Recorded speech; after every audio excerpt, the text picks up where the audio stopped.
song is that? It's one of those. One of those tracks lying around. One of those.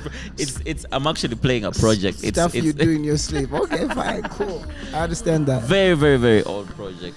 So how do we do this? Our first time. We're probably gonna mess it up, but yeah, this is our first time. So whoever is listening in or watching, welcome to the Master Bus podcast. Yeah. This is gonna be fun. Finally, I get to do this with you, bro. Yo, let's do it. It's been a long time coming. It's been a long time coming. They say analysis paralysis is real. It's real. We were supposed to do this, I think, 2 years ago? Well, maybe a year, not 2 years ago. Remember COVID? Yeah. COVID took about two years, yeah. 2 years. So, yeah. Anyway, Every time I hear that word COVID, like, it just brings a certain feeling. Yeah. But do you think it's a new normal now? Remember that phrase was like the phrase. Yeah, but to me now it sounds like it's in the past. Yeah, and it's something that will tell our grandkids that something happened. Yeah, and the whole world stopped. The world stopped. Anyway, welcome to the Master Bus. This is a podcast about everything creative. We're going to be hosting me and Benon Mugumbia. My name is Steve Keys. We're going to be hosting, who are we going to be hosting, Benon? Creatives. Artists, music producers, sound engineers, movie directors, whoever's creative. Writers, whether it's script writers or songwriters. Especially people in our industry, in the entertainment industry. Yeah. Yeah, so our main goal is to kind of give people a picture of what happens behind the scenes and like what kind of work goes into creating, say, a song from scratch, where there's nothing, no single letter is written, no melody, no nothing, to a full song that you listen to in a club or in your car, and to really fall in love with it. And what's that process like? Exactly, and to a point where it gets an emotion out of you. What kind of work goes into that? So we're going to be looking into all that, like even for movies, whether it's for anyone who is... And also get to know what kind of people are these. Like on a personal level. Get to know what's... Are they really posers or it's just the lights? Yeah, are they snobs? Are they... what's their typical day like? Yeah, what time do they go to sleep? There are some people who think we come to work and we're just blasting music in the office and just having fun. But sometimes we have review meetings. Yo. Status review meetings. Man. I know. Yeah, so we go through all the... I guess it's like it ties into, art has to be tied together with what? What is that? Is that science? Like, you have to know how to be serious. Because accountability. Accountability. Because some people think that art is about being unserious, just, playing around. Which is kind of true, but not entirely true. Like, you have to be accountable to yourself. I guess, that balance helps elevate the art. Yeah. Usually that other side of the art, takes the fun out of it. Yeah. But it's important. It's important. Yeah, for the business. Anyway, welcome whoever is watching or listening in. My name is Steve Keys and Benoni Mugumbia, man. Yeah, for a long time I struggled to find a cool name. So now it's not Benon and Vampus. Oh, some people still call me Benon and Vampus. Hi, Benon and Vampus. Yeah, because Vampus is the hey, kakati kabenoni ke katini kakati guvampino gwe gudiokune. I find that so funny. Yeah, I mean, some people were real convinced that because just Vampino sounds big. So Benon, what do you do? Who are you? For those, I mean, it's unlikely that the listeners don't know you, but for those who maybe listening but in from guess- some place in the world. Guess what? There are a lot of people that don't know me, and that's cool. And, Yeah. you know,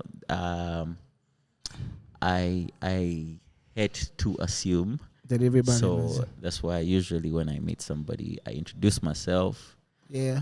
and there's nothing wrong with that. So yeah, like I said, I am Benon Mugu. That's your official name. That's right. The name in the Ndagamuntu. I usually don't know how to answer this question, by the way, because I end up talking about what I do. But it's because what I do is me. Yeah. You understand? Yeah. Yeah. It's not just an assignment. It's just It's you not. love it. It does not feel like a job. So yeah, I am producer, singer, songwriter, Yeah. director. Yeah, I like to think that I'm a positive guy. Yeah, I love positivity. I love good energy. Yeah, that's me. That's it. Probably I'm leaving out a lot of stuff. I should have probably have gone first because then I'm going to be like I'm bringing it down. But Yes, who is Steve Keys? I know you as Chigozi. yeah, Chigozi is my surname. That's in my IDs. But my friends call me Steve Keys because I play the keys. So And not just play, but I play. play the keys because you my you bring friend, the house down. One of my friend called Michael with his friends while they were trying to identify which Steve he was talking about. Oh, I was with Steve, blah, blah, blah. Which Steve? The one who plays keys. So that's how the name Steve Keys came about. I'm a singer, a songwriter.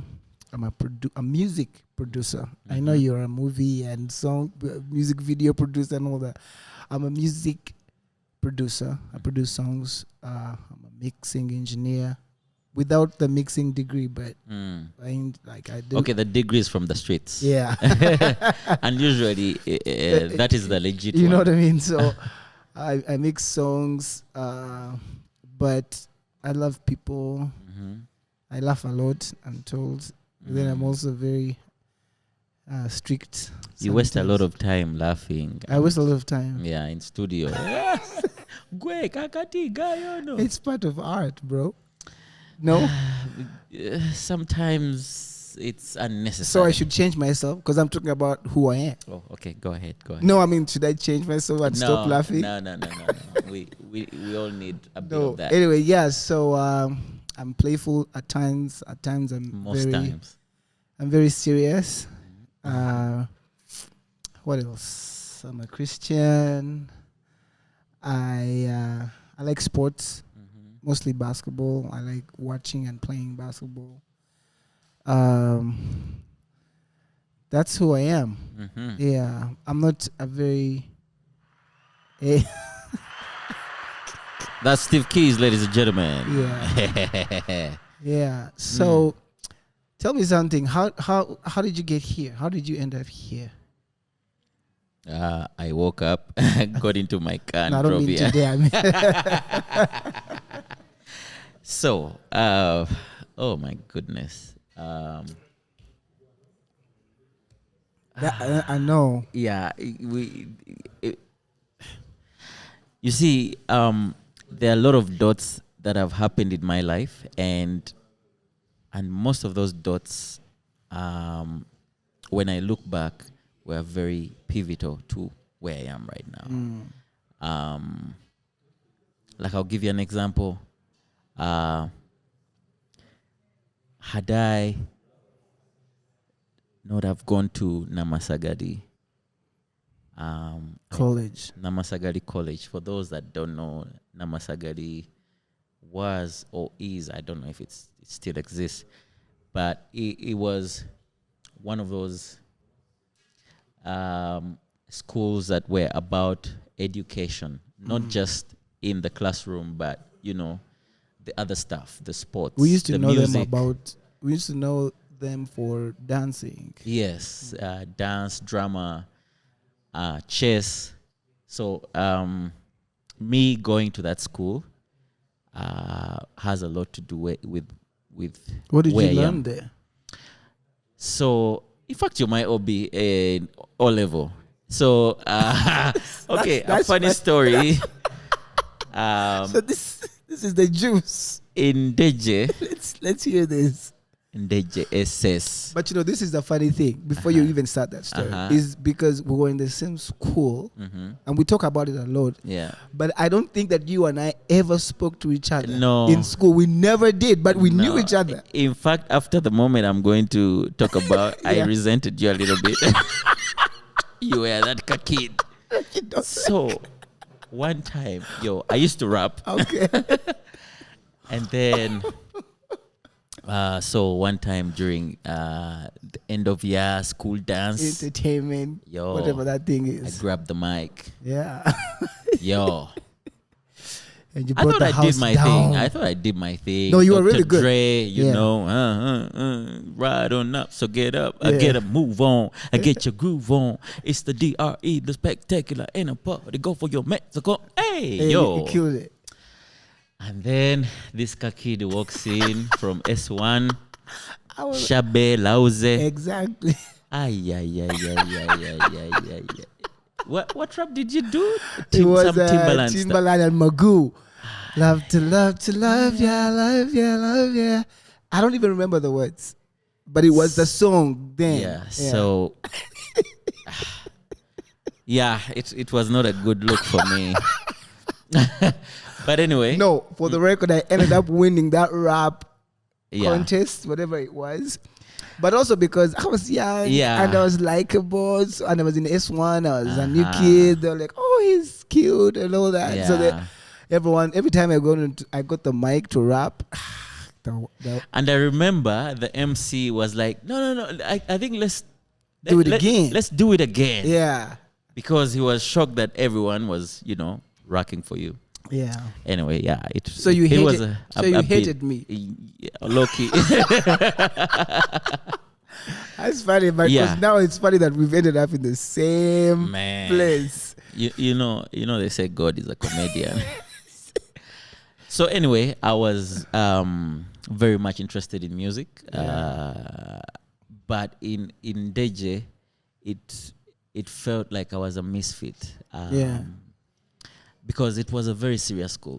More about it's Yeah. called academics. Yeah, Yeah. books, good grades, you Yeah. know, which is good and fine. And then when I joined Namasagari, and people, what got around that I could sing, instantly The flower was watered. so what happened, because Namasagari used to have school productions every year, school plays, and they were a big deal. Yeah. And we will go on tour. So that year, they were looking for somebody who could sing with Juliana. Whoa. Yeah. Juliana Kanyomozi? Yes. Bro. And there was no guy that could do a duet with her. And, I joined the school. Uh-huh. And I did the part.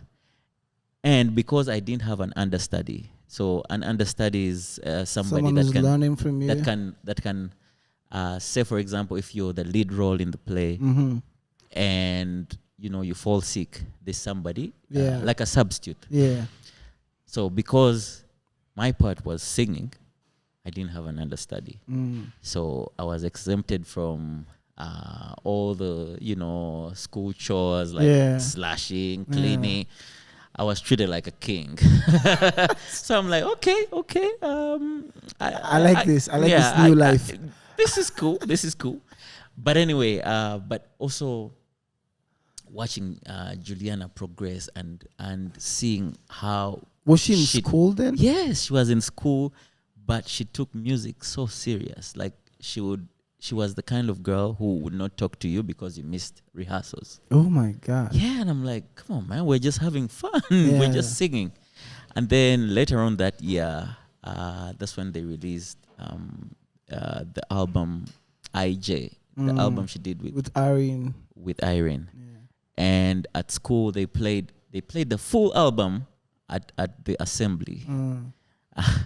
So that was a light bulb moment. I was like, you know what, I think I can also do music. I would want to have my own songs, and you know, so the seed was planted. And then still in the same school, I met the crazy man Vampos, who later we became like brothers, you know.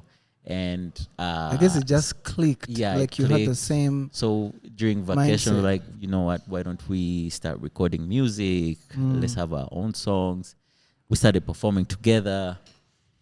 But later on in life, I developed more love for producing music, because man, back then, being a performing artist was also very, very difficult. Yeah. I keep telling the Azawis that at times it was us, the performers, who paid to perform. Oh my God. Yeah. You know, because tough. you loved it so much, and you know, that's how bad you invested not just the opportunity. time but the money. Yeah. Yeah. So I feel like, man, it's a hustle, and there are no guarantees on, you know, making it. And yet, you know, I felt like this was a job, and you know, it was earning me a stable income. And that's during the time where parents really thought that singing is for losers. Like, if you've failed in life, then you can try singing. True.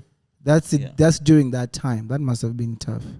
Very tough. And I'm really grateful that my mom let me do my thing back then. I've met your mom. She's really funny. Oh, she's cool. Sweet. She's sweet. Yeah. So in a nutshell, of course, I've been jumping things around. Yeah. But one thing led to the other. Another very pivotal moment for me was when I played. So my very first job during my senior 6 vacation, I worked at an internet cafe. So I had access to internet. I would download software. This was back in the days of Napster and LimeWire. I bet none of these guys know what I'm talking about. I don't know what that is. So it was like a file sharing software, and you could get whatever you wanted, from videos, music. So I downloaded Fruity Loops, taught myself Fruity Loops, started making beats.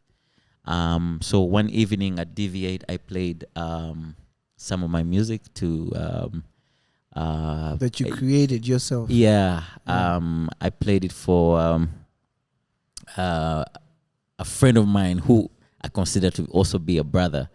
That's Eddie Mpaji, who was starting a studio at that time called Good Enough Productions.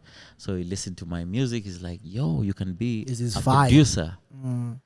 And for me, that was my very first time somebody telling me, "You can be something. You can actually live off of this." And so he invited me to his studio. You know, taught me a lot. I learned a lot. So you are self-taught everything.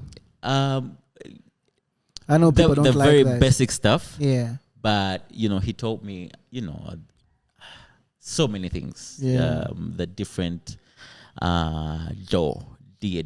You know, from Cubase. Yeah. He used Reason. You know, and also using the bigger stuff, the gear. I'm trying to remember the desk that he had. It was the Marquis. I've forgotten the actual. And you know, because the reason I'm asking you this question is because imagine coming from, let's say, a YouTube junkie, and someone who's so invested into, like, who's so curious about, the heaviest kick that is on the market and what snare is hitting, right? to now I see you doing master classes. You know what I mean? Like those are sort of like two different worlds. Yeah. Now they bring you, master. I look at master classes as now you're trying to tell people no, like it's not even as serious as you think it is. Yeah. It's very simple. That's what I see master. So now you come from this kid who is like, aggressive about everything you do, and now you come to a point where, because I also I keep thinking about how you transition from like as being a studio rat to into film now, or videos or movies or whatever you want to call it. And then now I don't know, but now I feel like your curiosity is going to go beyond what lens, what camera, what blah blah blah, into another space. I feel like this is not the destination. You're still evolving into something much bigger. It's because I think I fall in love with transitioning. Can you keep one woman for a very long time? Or you would get tired and be like, I need something new. I think we'll get to that later. Let's go. All right. I think it comes a point where you outgrow certain things. Okay. Because you used to sing and step on speakers. Yeah, jump. But then now you can't do that. And then after some time, you feel like, okay, I don't think this music is me. Yeah. Like I listened to a lot of the music we did back then. Like, oh, that sounds so cliche. But it was banging. That's where you were in life. Yeah. So we all grow, and I think I always love the next challenge, which is sometimes good, sometimes bad. But I think that has helped me progress. That's awesome. Yeah. That's awesome. And you, tell me why you here? How did you end up here? So I think mine is pretty straightforward. Not that yours wasn't, but you know what I mean. I've been singing for a long time in church, and most people in church used to tell me, "Oh, you could actually sing." Yeah, but I taught myself how to play piano in a very funny way. Really? So there was a neighbor of ours had a keyboard that died. My dad is an electrical engineer, so that they brought it to our house for my dad to fix it, and then he ended up not picking it for like 2 years. Wow. So I learned how to play keyboard on that keyboard. Wow. And after 2 years, he came and took it away. So to me, I felt like that was a God-given, period for me to actually learn how to play. Then from that point, I started playing keyboard or organ or piano in church for a very long time. Started singing, sang in the choir. And I sang in school with my friends. And then after my high school, I ended up not doing uni. I didn't do uni, but that's a whole different story. Probably not for the master bus. But, but at some point in 2011, before 2011, probably around 2008, I got curious about music production. I don't know how it started, but I felt like I wanted to record my own music. I wanted to get into it. So I taught myself how to use Logic 6, then, which could actually work on Windows. Before it went to Logic 7, I think, when they shifted from, they ended up making it only Mac. Then after that, in 2011, I joined Janzi Band when it was starting. Wow. That was like my first professional. That's how long ago was that? 12 years? Yeah. Yeah. So that's when I started like performing commercially, I should say, like making money off of my singing. And then after playing in Janzi for 2 years, I then evolved, which we all love to do, evolved into my own brand, which is now Steve Keys, and started playing at a club in Bugalobi called Gato Mato for 5 solid years. every Tuesday. I think in all the 5 years, we only missed like 4 Tuesdays. Wow. Yeah. In all the 5 years, I think just about 4 Tuesdays, but we were there you were sure to find us there every Tuesday. So I was performing there, but during that whole time, I got a bit of recognition from people like you, Swangz Avenue. So the Swangz Avenue invited me to do shows like, when was the first Roast and Rhyme? 2016. 16. Yeah. Yeah, that's much later though. But I used to see you guys around. You know, I knew a few of you. I would come and sometimes jam. Yeah, yeah. So we knew each other, but we weren't like really acquainted or whatever that word is. My very first time to see you perform, you might not know this. I probably don't. Was at what's that hotel? Emin Pasha. Emin Pasha. During the Kwela days. Yeah. So yeah, Kwela was performing, and then you came with your. I think you got a guitar from Joe, somebody. Yeah. And you went, Mr. Jailer. I did Jailer. Like, wait a minute, this is that cowboy from that I don't like. Yeah. Yeah, and you sounded really amazing. Like, then later on, I started seeing you around the city. So I started playing at different places, corporate functions and weddings and stuff like that. And then, for a very long time now, 2020. Which means you're old. Huh? No, I've been around for a bit. Kula Blunji. I'll tell you that right now. I've been around. But the fact that you're my OB and we but were, Ben, so it means that you're also very old. Let's put this on the record. I'm from before. Yeah, but I was like 5 years under you. So no. Okay, 4 years. No. Yes. I was in S1 and you were in S4. Okay. So you've seen more days. Like but we're in the same age range. No, we're not. You're in another floor, and I'm still in another floor. Okay, so let's not go there. Anyway, come on. It's competitive. Sorry, it's competitive between me and you.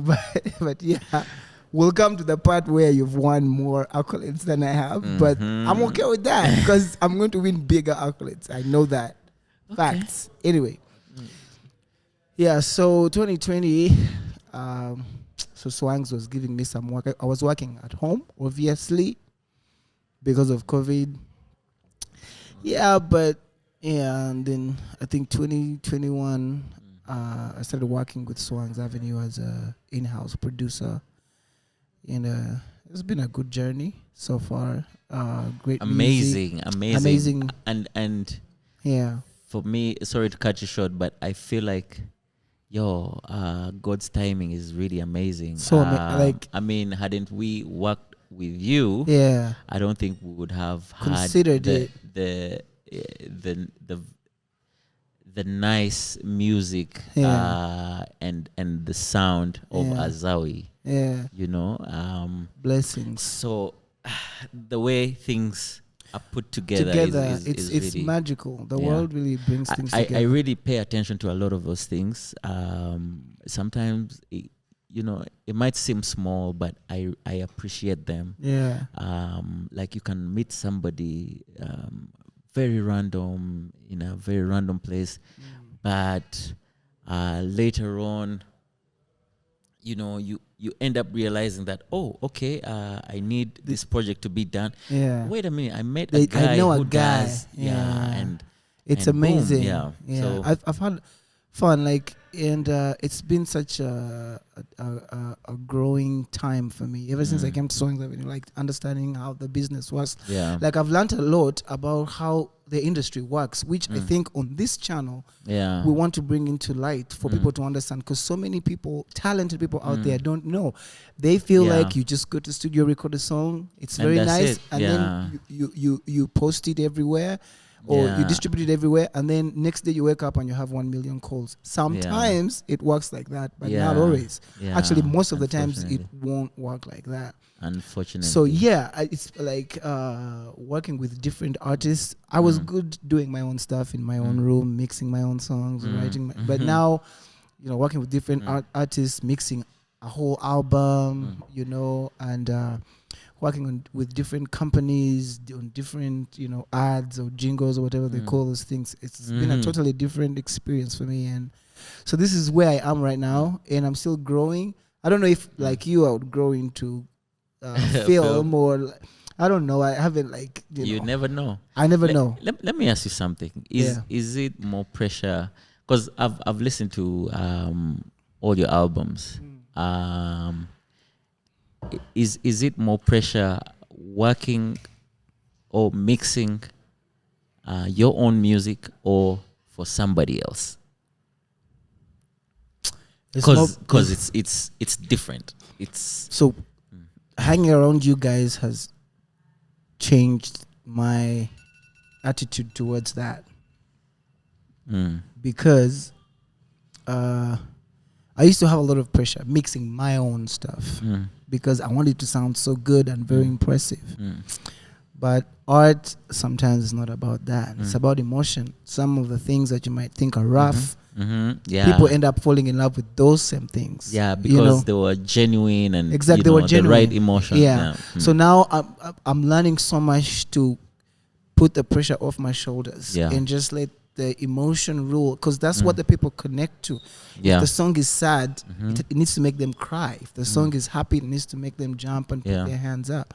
So that's why I'm learning to let myself just, you know, allow for, like, what do they say about the gut? Like, you know, trust it. Yeah, trust it, listen to it, like, that's it. It's getting me. So I put my own flavor to the music. But to answer your question, I don't know. I guess I still feel a little bit of pressure mixing my own music. I feel less pressure mixing other people's music, to be honest. Yeah. Unless I have like a deadline. Maybe that's the pressure I would talk about. I know. Yeah. I know. So you've there's something you've mentioned, and I've just remembered. For me, because I know you're most times you're very technical and you love explaining things and you know, but half the time when I was starting up, I didn't know anything. I was just enjoying myself. The feeling, you know. I remember there's a time, I think I had just Blue 3 had just released Where You Are. You know, it sounded amazing, and I mean I was just doing my basic stuff.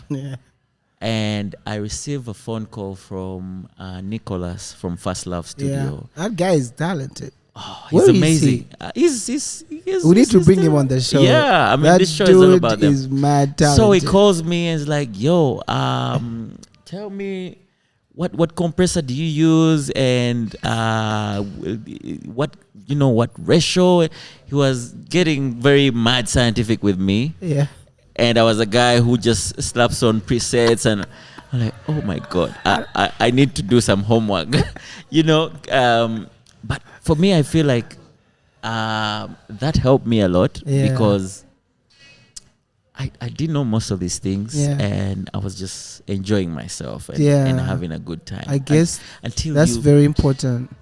Sometimes, I think I guess you need the balance because the technical, because sometimes you need to do something very particular. So if you don't know the technical side in that case, then you've killed it. I have a lot. There were a lot of songs that that didn't come out right, and actually nowadays I go to my old projects and I'm like, God damn, what was I doing here? Look at the EQ, bro. You know? I always want to go back and remix all my songs. I'm like, what was that? That sounds like trash. Let me ask you a very difficult question. It's a trick question. Very difficult. I guarantee you. What's the biggest song you've ever produced? People are listening. I'll tell you that right now. Oh man. And when you say big, as in a song that blew up, or a song that for me I feel blew like up, that was big up. I think Mr. DJ. Really? Or Kumiro Mkwano. Between those two, I think. You think so? Yeah. Whistle. Did you produce the Whistle song? No, that was Just Jose. Who did? Who did? What's the song? But so in your opinion, Mr. DJ is the what? But not my favorite though. What's your favorite song? I did a lot of songs that even up to now I still listen to, but you know, I don't even think they're out there. I did a lot of songs for Babaluku. This guy, I don't know. We're gonna get him on the show. We need to get him on the show. I found his music very. I could conscious. Relate. Yeah, very conscious. I could relate with the lyrics, with what was saying, and also for me, even up to now, I love to produce a song, and I always want the emotional side of the song to come out. Yeah. So they're the kind of songs. This guy, 90% is rapping in Luganda, but you know, regardless of who is listening, they'll go, "Oh, what is he saying?" So what's the title of that one song? So there's a song called Nchali Wo. Okay. I'm still here. Is it on Apple Music? I don't know. You know, Is it on YouTube? It should be. Babaluku is the kind of guy who, yeah, you end up being frustrated. You're like, yo, you have very nice music. Why don't you put it out there for the people? You know, they are those type of artists. What's your favorite Benon Mugumbia song? Yeah. That's come on. That's the biggest. Is that the biggest? It's the big. I think it opened doors for us. I mean, we traveled the world because of that song. Okay. But I think it's like if I ask you the same. Do you have a favorite song? I don't know. Not that I can think of right now. Yeah, I think True Love. My song called True Love should be my favorite song. That it's very emotional. It came from a very deep place. I love it. Okay, for me, I think it depends on how I'm feeling and the mood. Yeah. And maybe sometimes I have songs that I can never get tired of listening to, like Hope, because it speaks to me, and it's a kind of song that that energizes me to, you know, pumps you up. Yeah. Inspires you. Inspires me, and I get that. It's. Really I can tell what you're saying from your face. Yeah. So I actually I never talk about my music. Yeah. But yeah. Yeah. Anyway. Anyway, so thank you very much for today. Today was an introductory. Is that a word? Kinda. Episode of the show, the Master Bus. So the hosts were hosting the show. Yeah, so the hosts were hosting themselves for the first episode. I think this is gonna be fun. Yeah. I really want to deep dive into some of those things, like the process, like how was it like producing Mr. DJ, like what was the process, like how was it recording songs then, how is it if you're working on any new things, you know, blah blah blah blah, you know. So we're gonna be, guess what, yeah, you just reminded me. I've recorded people that probably you would not even imagine. I've recorded Jimmy Katumba. You know Jimmy Katumba? Yeah, that's an icon. Yeah, and I've also recorded. I need to hide my face. General Eddie. Yeah, some of those songs that were all over social media. Yeah. Yeah. No, but there's this thing about you. I think people gravitate so much to to the stuff that you've done. Like for someone to actually trust you and say, "This is the guy I want to work with." I think it's pretty impressive. I think you've done a good job. Trying.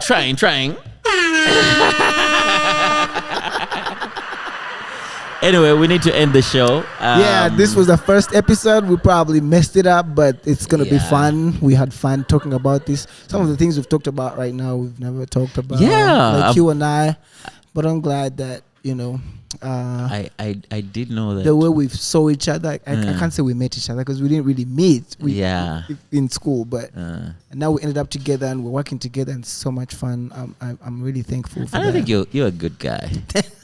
You're a cool guy. Please record this. I need to keep this on record because I don't get it. When Bernard says that about you, you better keep it. But thank you so much. I don't say it enough. Bro, like we all know that you're the hardest Muganda guy. We're out of here. It's Master Bus. This is the Master Bus podcast. The first episode. And please look out for the next episode, and we'll let you know pretty soon who we're going to be bringing on the show. Yeah. We're out. Peace out. Hey.